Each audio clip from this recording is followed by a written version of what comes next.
Assalamualaikum warahmatullahi wabarakatuh.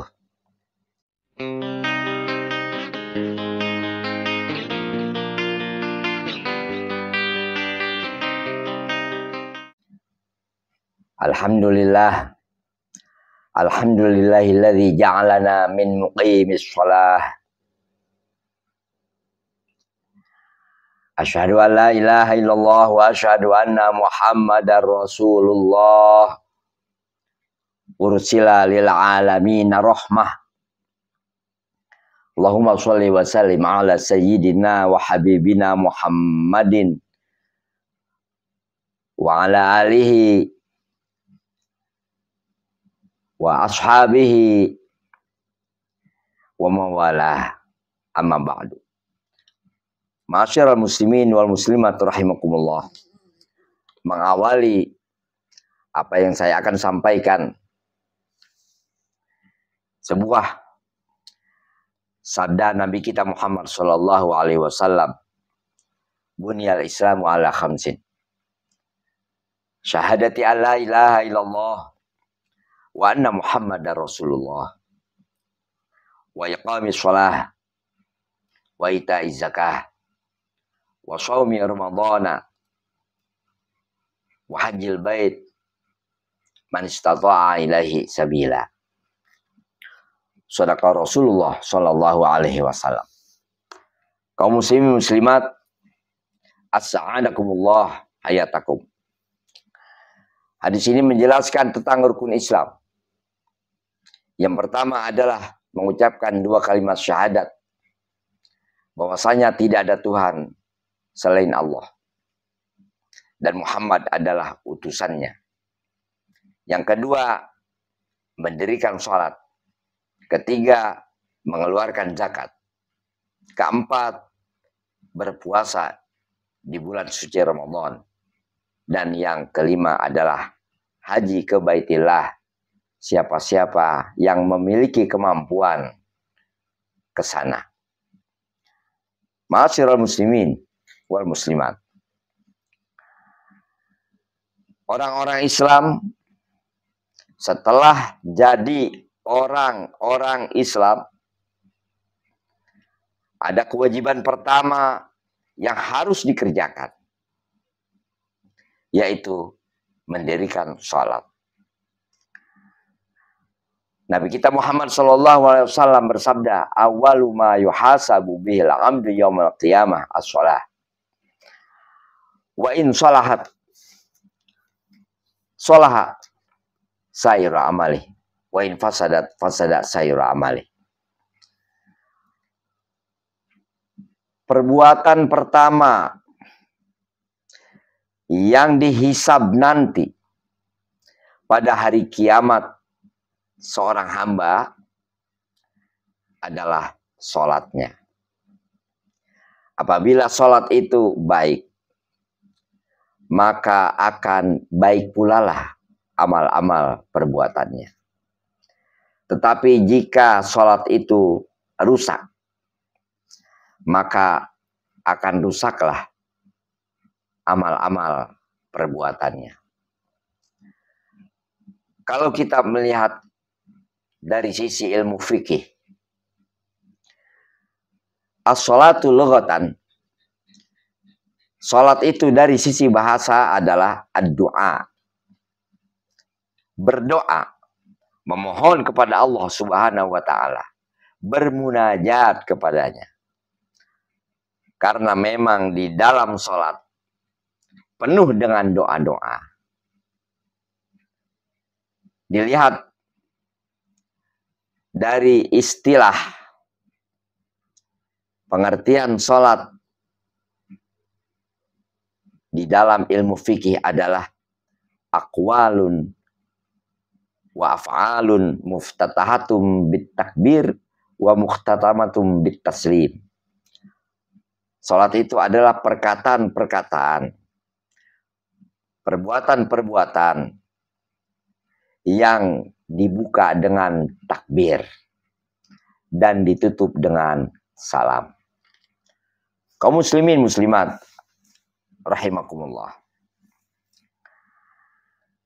banyak orang yang menilai bahwa sholat di dalam ajaran Islam tidaklah wajib. Sholat di dalam Islam tidaklah merupakan keharusan. Sebenarnya, kalau manusia cerdas, kalau manusia itu sudah pintar menyadari akan dirinya yang sebagai hamba Allah, tentunya tanpa perintah sholat pun akan mengerjakan sholat sebagai tanda terima kasih kepada Allah Subhanahu wa Ta'ala yang telah menciptakannya, yang telah memberikan rezeki kepadanya, yang telah memberikan segalanya, menjadikan dia hidup dari tiada, memberikan kekuatan dari lemah, memberikan segala sesuatu di dalam kehidupannya, sebelumnya tidak memiliki apa-apa. Maka seorang hamba menunjukkan rasa terima kasih kepada Sang Pencipta, Pemberi, Pelindung, dan lain-lainnya. Bahwasanya sholat ini bukan saja sebagai tanda syukur kepada Allah Subhanahu wa Ta'ala. Bagaimana seorang hamba mempunyai kewajiban kepada seorang majikan. Seorang majikan yaitu Rabbul Alamin, Tuhan sekalian alam, telah menentukan kewajiban-kewajiban yang harus dijalankan oleh hamba-hambanya. Tidak ada jalan lain bagi seorang hamba sam'an wa ta'atan, mendengar titah Allah dan melaksanakannya. Salat akan membersihkan diri daripada dosa-dosa dan kesalahan. As-shalawatul khamsu wal jum'atu ila jum'ah wa ramadhan ila ramadhan mukaffiratul lima bainahunna idza tunibatil kabair. Salat 5 waktu dari satu waktu ke waktu yang lain. Kemudian sholat Jum'ah dari yang satu ke Jumat yang lain. Berpuasa di bulan Ramadan dari satu ke Ramadan yang lain. Mukaffiratul lima bainahunna, menggugurkan dan menghapus apa-apa yang terjadi di antara keduanya daripada dosa-dosa dan kesalahan. Apabila dosa-dosa besar dihindari. Pernah suatu saat Nabi kita Muhammad SAW bertanya kepada para sahabat, bagaimana pendapatmu jika ada sungai di depan rumah seseorang, kemudian orang itu mandi di dalam satu hari 5 kali, apakah masih ada kotoran dan daki di atas badannya? Para sahabat menjawab, tidak ada, bersih dari kotoran dan daki. Kemudian Rasulullah menjawab, demikian juga sholat yang dikerjakan 5 kali dalam sehari, menghapus, menghilangkan segala dosa-dosa dan kesalahan. Kaum muslimin rahimakumullah, sangatlah keliru jika ada orang Islam yang belum memahami bahwa sholat adalah rukun kedua. Sehingga ia mengatakan belum ada kewajiban sholat. Ketika Rasulullah Shallallahu Alaihi Wasallam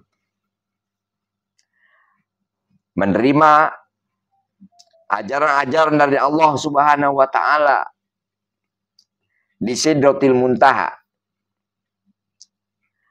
Rasulullah langsung menerima ajaran sholat. Kemudian hadirin sekalian, setelah ada kewajiban sholat, maka Rasulullah mewajibkan seluruh umat Islam untuk melaksanakannya sehari semalam 5 kali. Bahkan sebelum terjadinya hijrah, kewajiban sholat sudah ada. Dan terus sampai terjadinya hijrah dan Nabi kita Muhammad SAW tinggal di Madinah. Ketika Rasulullah SAW meninggal dunia, sebelum meninggal sempat memberikan pesan kepada para sahabat dengan ucapan as-shalah, as-shalah, as-shalah. Artinya kerjakan sholat, jangan remehkan, jangan tinggalkan. Sesungguhnya sholat ini merupakan tiang agama. As-sholatu imanuddin. Sholat itu adalah tiang agama. Apabila sholat dikerjakan dengan baik, sempurna syarat dan rukun, bahkan khusyuk di dalam sholat, ikhlas karena Allah Subhanahu wa Ta'ala, maka urusan-urusan yang ada di dalam agama Islam akan bisa berdiri dengan tegak dan kokoh. Karena sholat yang baik dijelaskan oleh Allah Subhanahu wa Ta'ala, inna sholata tanha anil fahsya'i wal munkar. Sesungguhnya sholat itu bisa mencegah daripada perbuatan keji dan munkar. Apabila segala kezaliman, segala kemunkaran, segala kemaksiatan, kedurhakaan, pembangkangan kepada Allah Subhanahu wa Ta'ala bisa terhindar, maka akan mendatangkan kemakmuran, kesejahteraan, kedamaian bagi diri kita masing-masing. Apabila kedamaian, kesejahteraan, ketenangan, ketentraman, kebaikan ada di dalam diri kita masing-masing, maka akan menjadikan negara ini negara yang aman, negara yang makmur, negara yang penuh dengan keadilan dan jauh daripada kezaliman. Baldatun thayyibatun wa rabbun ghafur. Satu negeri yang makmur di mana Allah Subhanahu wa Ta'ala selalu memberikan rahmat, berkah dan ampunannya. Mudah-mudahan kita termasuk hamba-hamba Allah yang senantiasa mendirikan sholat dan tidak melalaikannya. Sekian, terima kasih. Mohon maaf. Wabillahi taufiq wal hidayah. Assalamualaikum warahmatullahi wabarakatuh.